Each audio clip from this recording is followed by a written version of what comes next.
Let me out. Take me to the hospital quickly.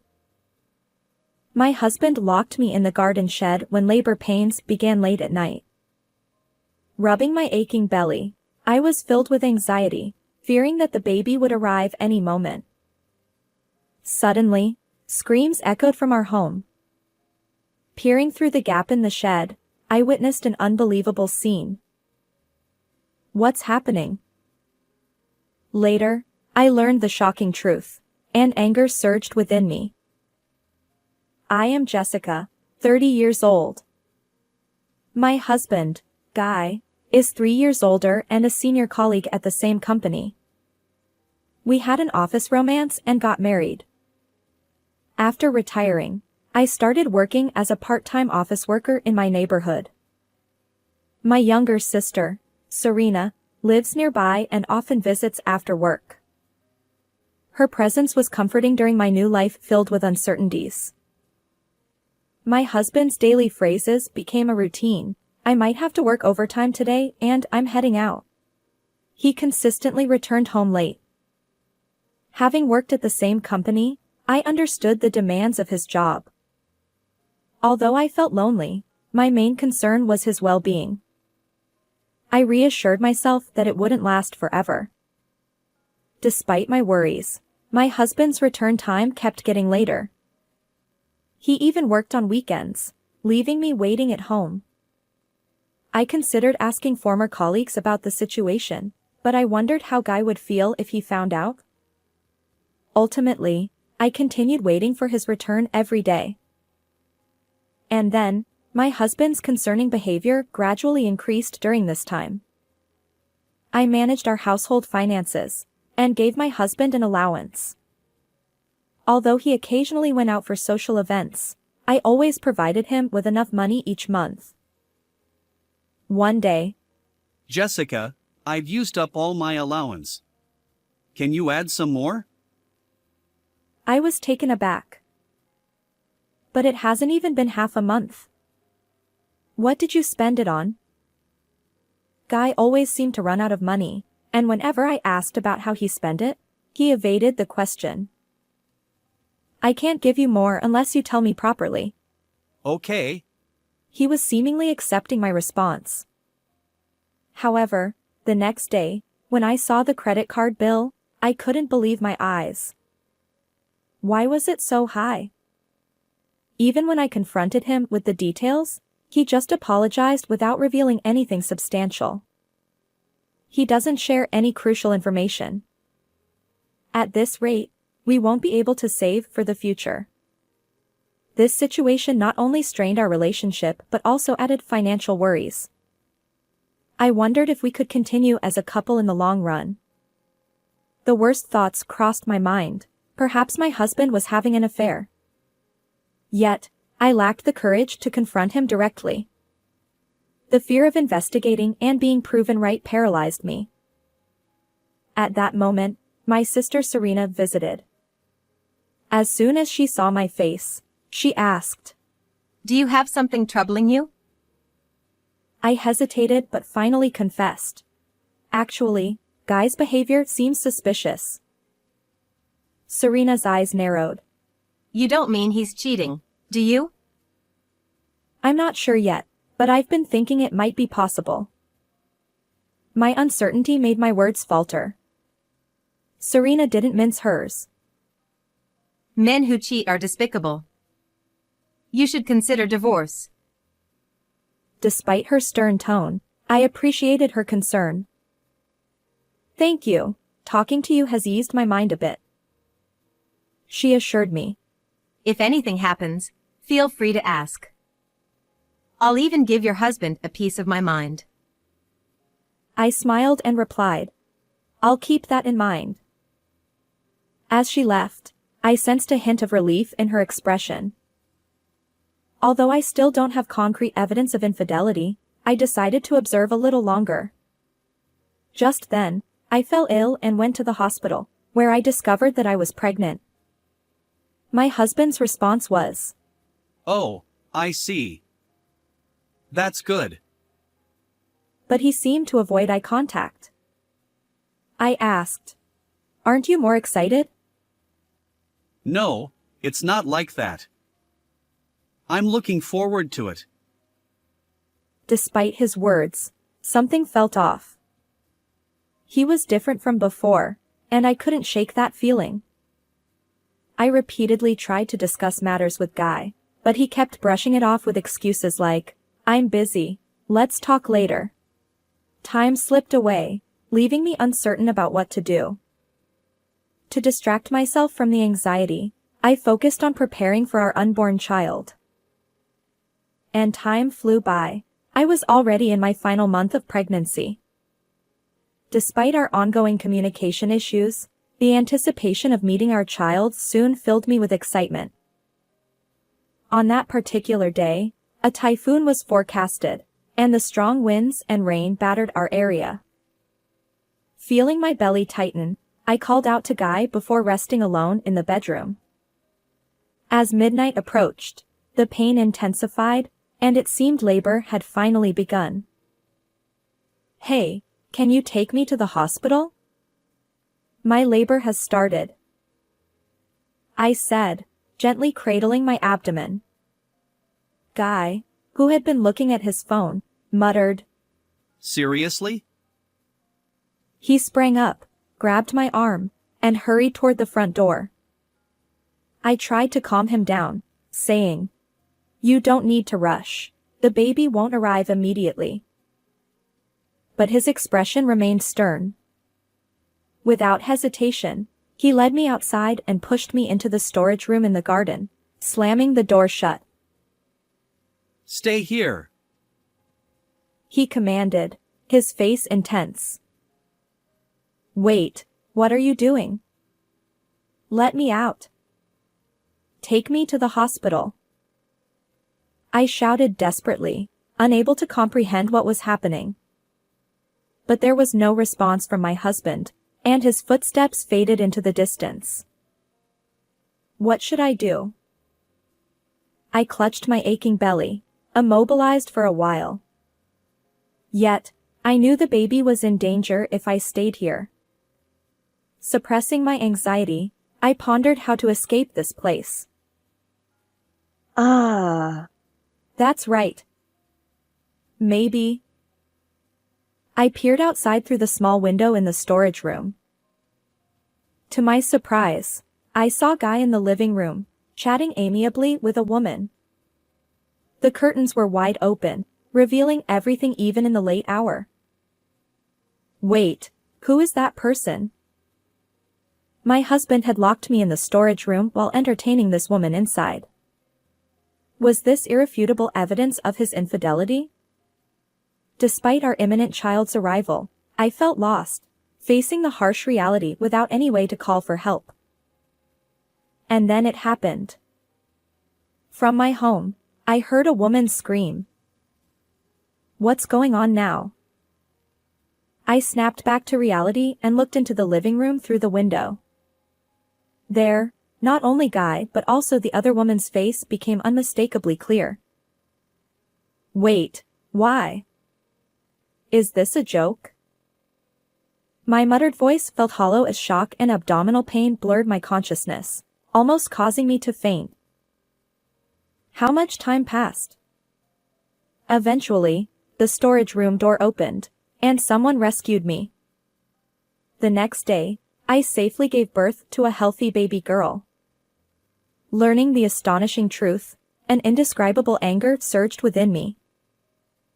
I'll never forgive the person. And so, I began preparing for retribution. A week later, my husband and I visited my parents' home. My father welcomed us, saying, "Welcome. We've been waiting." My parents and sister Serena greeted us with smiles. Dad, Mom, meet your first grandchild. Hold her. In my arms, the baby slept peacefully. On that day, I proudly introduced our child, having just been discharged from the hospital. Everyone was smitten with the baby, especially my mother, whose eyes remained teary with joy. As I observed this heartwarming scene, I sat up straight in a chair, ready for the next chapter of my life. Today, I have something important to share. It might take a while, but will you listen? What's going on? Why the sudden formality? My parents' once smiling faces grew serious as they looked at me. I proceeded to recount the night during the typhoon when Guy locked me in the storage room. My father was taken aback. What? Why would he do such a thing?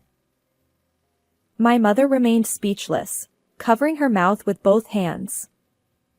Meanwhile, Guy kept his head down, refusing to speak. My father demanded, What's your intention, Guy? Speak up.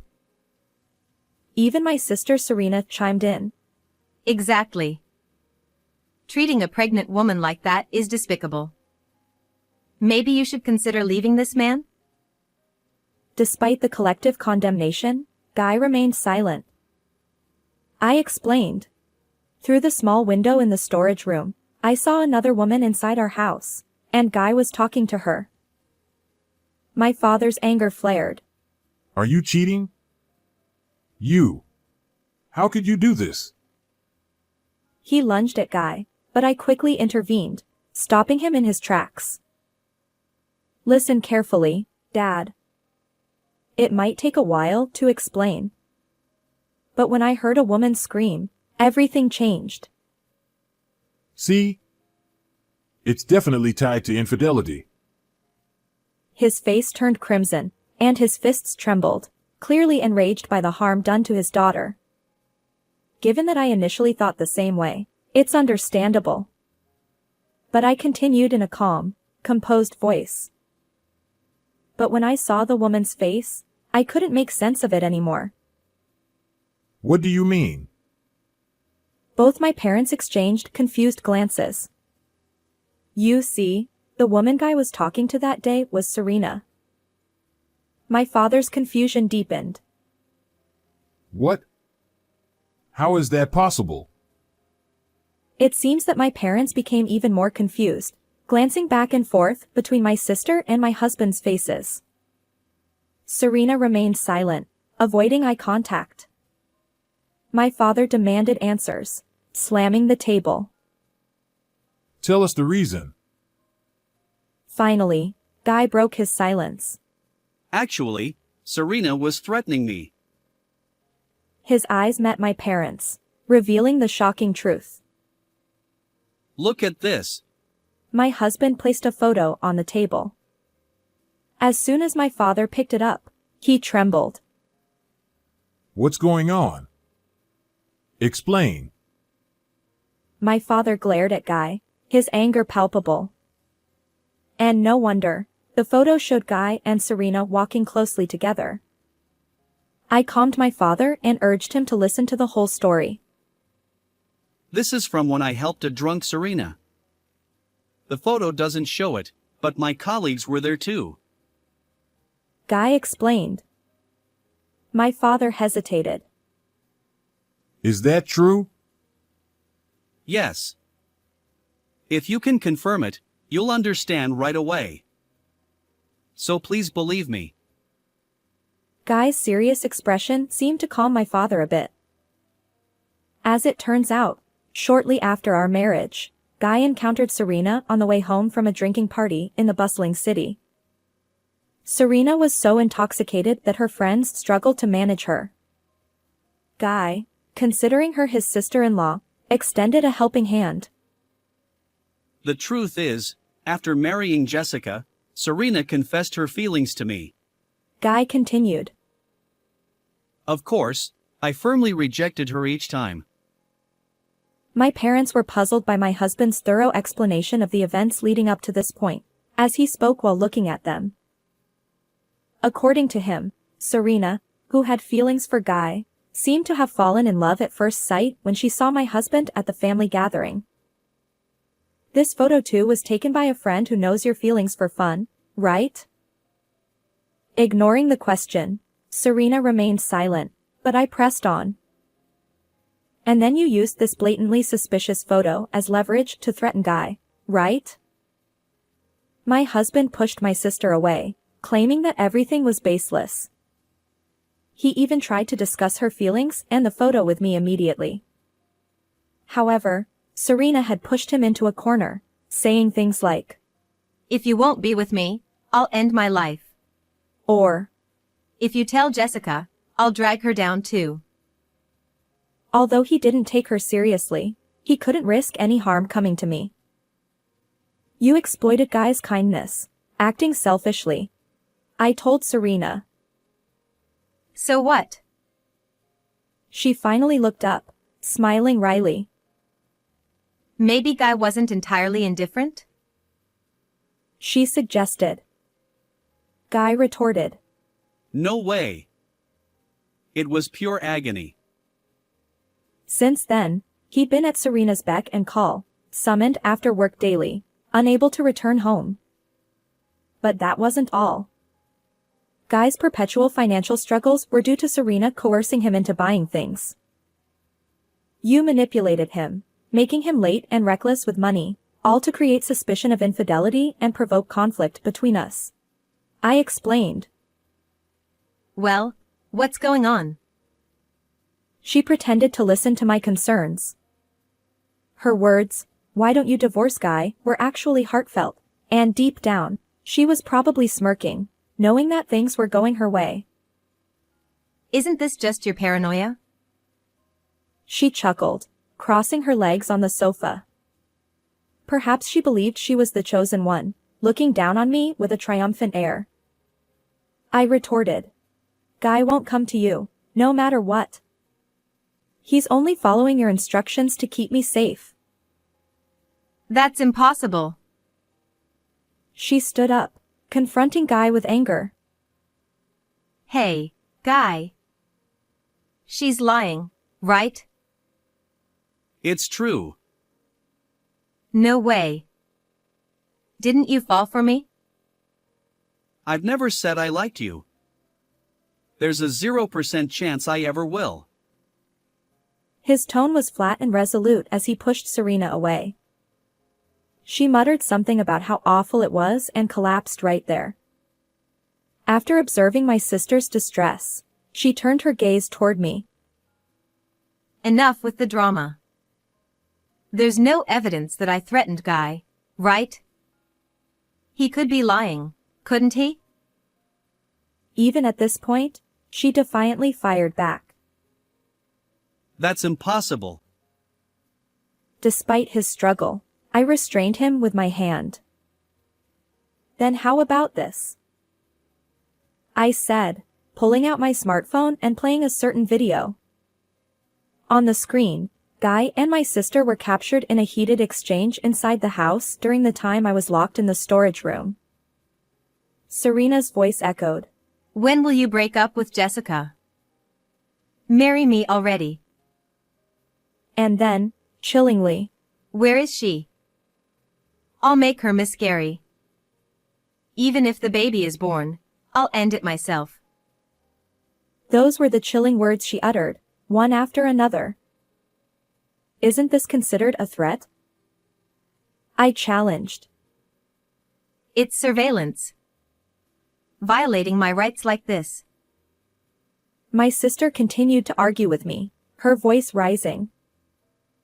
This footage is from the surveillance camera I set up for the baby. It happened to capture this. I explained.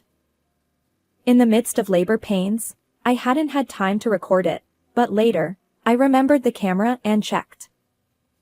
The evidence was there. Baby, what's the big deal? She grabbed my arm, shaking me vigorously, frustration etched on her face. If only there was no child, Guy would be mine. Actually, on that evening, my sister and I exchanged emails. I messaged her, nervous about giving birth soon. She replied, Looking forward to it. Cheering you on. but in reality, my email had pushed my sister's irritation to its peak. Frustrated with the unchanging relationship with Guy, She sent him a message. saying everything to Jessica. I'm coming over now. Worried about my safety, my husband, unable to hide me elsewhere, quickly locked me in the storage room. When my sister arrived, he ensured she wouldn't harm me physically by claiming I was already at the hospital. After Serena left, it was Guy who helped me, taking me to the hospital. Thinking back, if I had screamed for help during that moment, both my unborn child and I might have been in danger. I've already told him everything I witnessed, and Guy told me everything about until then. My sister clenched her fist, trembling with anger. This is ridiculous. Just because you met him first doesn't mean you can act all high and mighty. Even though you're not more beautiful than me. She hurled hurtful words at me. Anyway, I'm the one suitable for him. Deep down, Guy must feel the same way. Are you even aware of what you're saying? Shut up. Serena glared at me, but then she turned her tear-filled eyes toward my husband. Hey, Guy. It's not too late. Divorce this woman. My sister pressed on relentlessly. Despite her advances, Guy involuntarily stepped back. I too felt a chilling fear from her resentful expression. I'll say it as many times as needed. My wife is Jessica. Guy asserted.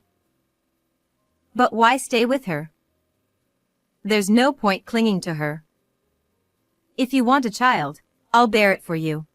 Serena pleaded, her hair disheveled, desperately clinging to Guy.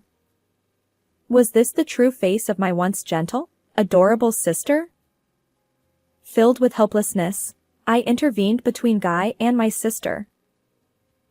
From now on, our family of 3 will find happiness. Don't interfere, I said coldly. You're annoying. You're not even part of this conversation. Seriously, just disappear. Serena persisted, pushing me away. Enough.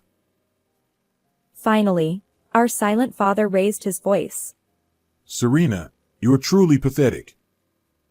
We're cutting ties with you as our child. Leave now. Dad, are you kidding? She probably never imagined hearing those words. Growing frantic, she paced the room, scratching her head. We want nothing to do with you anymore. I don't even consider you my sister, I declared. No. Absolutely not. Is this okay with both Mom and Dad? And I'm cuter than Jessica, right?